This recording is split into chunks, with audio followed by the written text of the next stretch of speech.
Dobar dan ljudi, ja sam Ognjimen. Danas ću vam pokazati kako hakovati Facebook profil.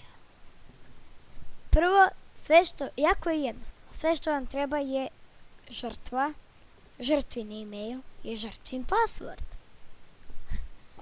Žrtvu, na primjer, Pera Detlić, Gmail mu je, evo lupa, Pera Detlić @gmail.com. A lozinka Pera Detlić 1, 2, 3 lupam. Samo prijavi se. Nema ga, Pajser nema, Face. Ili imamo i lakši način.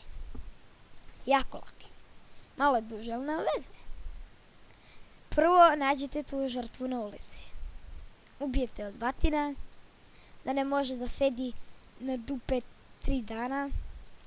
Ako neće da vam kaže e-mail i password, još više ga ubijete.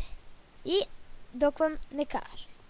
Dok ga ne olešite od batina, onda dođete lepo kući, ukucate njegov Gmail, password, ali ako nije, nađete ga opet i ubijete ga sada.